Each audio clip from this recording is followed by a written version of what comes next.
नमस्कार, मैं हूं दिग्विजय सिंह और आप देख रहे हैं हादसा, जिसका ना तो वक्त मुकर्रर है और ना ही जगह। आज आगाज उस जगह से करते हैं जहां का सुर्ख नीला समंदर इतना दिलकश है कि दिल जीत लेता है। छुट्टी, परिवार, समंदर का खूबसूरत किनारा, ठंडी हवा, गुनगुनी धूप, ये सब सुनने में कितना अच्छा लग रहा है। लेकिन अगर इसके साथ एक नाम बगदादी इसे भी जोड़ दिया जाए तो?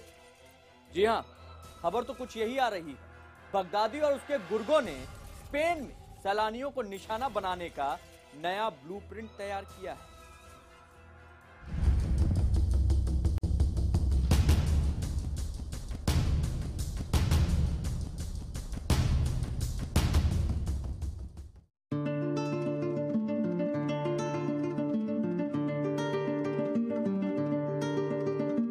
समंदर के किनारे ये दिलफरेब नजारे, मस्ती से लिपट कर इठलाती मौज, गहरे नीले पानी के किनारे रंगीनों का मेला, लहरों से छनकर सामने आ गई गहरी चाल, बगदादी के गुर्गों का एक खतरनाक प्लान, सैलानियों को निशाना बनाने का नया ब्लूप्रिंट।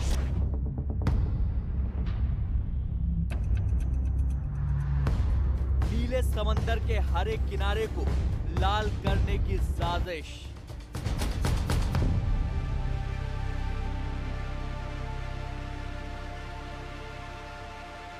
स्पेन, यह जमीन का वो टुकड़ा है जहां कुदरत अपनी मेहरबानियों की पोटली रखकर शायद भूल गया।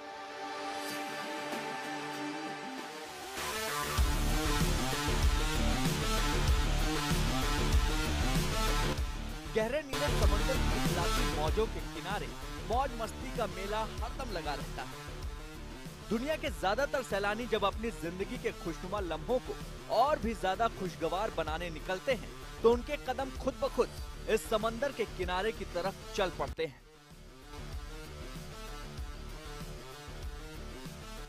ऐसा लगता है कि कुदरत ने खुद अपने हाथों से यहाँ की आबो हवा में खूबसूरती के रंग और दिलफरेब अदाएं भरी हैं।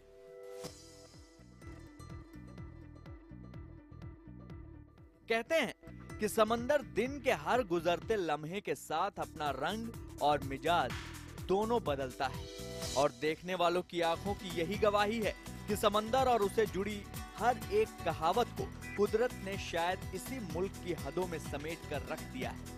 तभी तो दुनिया भर से लोग कुदरत के इस हसीन नजारे का दीदार करने खींचे चले आते हैं। ये बात संसार भर के तमाम सैलानी तो जानते ही हैं और इस बात का अंदाजा उन खौफनाक लोगों को भी अच्छी तरह है जिनकी आंखों में इंसानी हो या कुदरती हर एक तरह की खूबसूरती खटकने लगती है।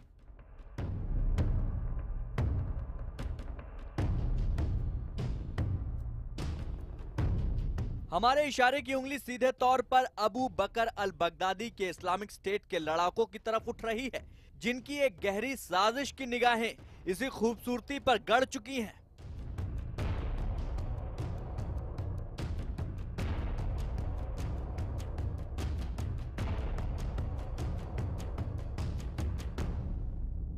जी हां, ताजा खुलासा जितना चौंकाता है उससे कहीं ज्यादा दहशत पैदा करता है, क्योंकि इराक और सीरिया की रेतीली जमीन को खून से तरबतर करने वाले इस्लामिक स्टेट के जिहादियों ने अब इसी खूबसूरत समंदर की तरफ रुख करने का इरादा किया है। सोशल मीडिया के जरिए छनकर सामने आई खबरों पर यकीन किया जाए तो स्पेन का रुख करने वाले सैलानी अब अबू बकर अल बगदादी और उसके गुर्गों के निशाने पर हैं। या यूं भी कहा जा सकता है कि इस्लामिक स्टेट के साथ हमदर्दी रखने वालों ने स्पेन का रुख करने वाले सैलानियों को सीधे तौर पर अपनी खौफनाक धमकियों के निशाने पर लेना शुरू कर दिया है। छुट्टियों का मौसम शुरू होने वाला है और पूरे यूरोप से स्पेन आने वाले सैलानियों का जमघट लगना शुरू हो चुका है। एक अंदाजे के मुताबिक अकेले ब्रिटेन से करीब 10 लाख से ज्यादा सैलानी समंदर के किनारे की इन खूबसूरत मौजों में गोता लगाने के लिए स्पेन पहुंचने वाले हैं। स्पेन की सरकार के पास पहुंची खुफिया सूत्रों की खबर पर अगर यकीन किया जाए तो आईएसआईएस ने अपनी एक मैगजीन में बाकायदा स्पेन को उसकी भाषा में धमकी पहुंचाई है। उस धमकी का तर्जुमा वहां की सरकारी एजेंसियों ने कुछ इस अंदाज में किया है जिसका साफ साफ मतलब यही निकल रहा है कि इस्लामिक स्टेट के लड़ाकों के निशाने पर अब स्पेन के खूबसूरत बीच आ गए हैं। यानी दुनिया भर में अपनी दहशत का डंका बजाने को बेताब आईएस के लड़ाके स्पेन के किनारे मौज मस्ती में डूबने वाले सैलानियों पर बारूदी कहर बरसाने का इरादा रखते हैं। स्पेन की खुफिया एजेंसियों ने यह नतीजा उस वक्त निकाला जब उन्हें यह इत्तला मिली कि आईएसआईएस ने अपने लश्कर में ऐसे लोगों की भर्ती तेज कर दी है जो स्पेनिश भाषा बोलने और लिखने में माहिर हैं, ताकि वो इस किनारे की आबो हवा में पूरी तरह घुल मिल जाएं और इस्लामिक स्टेट की साजिशों को बेरहमी का लिबास पहनाकर भीड़ में छिपाया जा सके। इस्लामिक स्टेट की उस पत्रिका में छपे लेख और उस लेख में छिपे मकसद को साफ करते हुए खुफिया अधिकारियों ने दावा किया कि आईएसआईएस और उनके कमांडर्स ने अपने उन स्लीपिंग सेल को एक्टिव होने का फरमान दिया है जो मोरक्को, मॉरिटानिया और लीबिया में रहते हैं। इस फरमान में साफ तौर पर कहा गया है कि स्पेन और उसके बाशिंदों को दहशत की जद में लाने की हर मुमकिन कोशिश की जानी चाहिए। आईएसआईएस ने एक 14 मिनट का वीडियो भी बनाया है जिसका नाम उन लोगों ने दिया है the path of the righteous parents, और इस वीडियो में सब टाइटल स्पेनिश में है जिसका तर्जुमा यही कहता है कि इस्लामिक स्टेट अब उन लोगों की भर्ती पर ज्यादा ध्यान दे रहा है जो स्पेनिश भाषा जानते हैं। वीडियो में अकेले स्पेन के तमाम टूरिस्ट प्लेस की तस्वीरों के साथ साथ स्पेन के चुनाव तक का जिक्र किया गया है। मतलब और मकसद दोनों साफ है। बगदादी के गुर्गों ने अब यूरोप के संग दुनिया को दहलाने के लिए समंदर की लहरों को खून से रंगने की साजिश तैयार की है और उस साजिश को अमली जामा पहनाकर संसार में दहशत की हुकूमत के सिकुड़ते दायरे को और बढ़ाने का खतरनाक इरादा किया है। हालांकि स्पेन ने पहले से ही अपनी तैयारी शुरू कर दी है, लेकिन शैतानों की इस टोली का किसी को कोई भरोसा नहीं। न जाने कब और कैसे ये लोग अपने खौफनाक मंसूबों को जमीन पर उतार दें, कोई अंदाजा तक नहीं लगा सकता।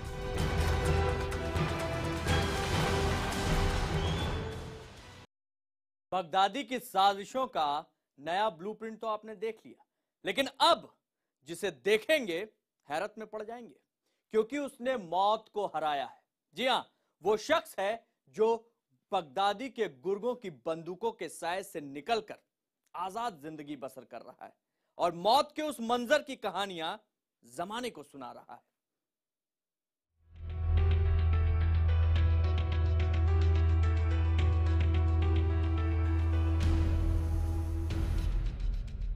इराक से आई रोंगटे खड़े करने वाली कहानी।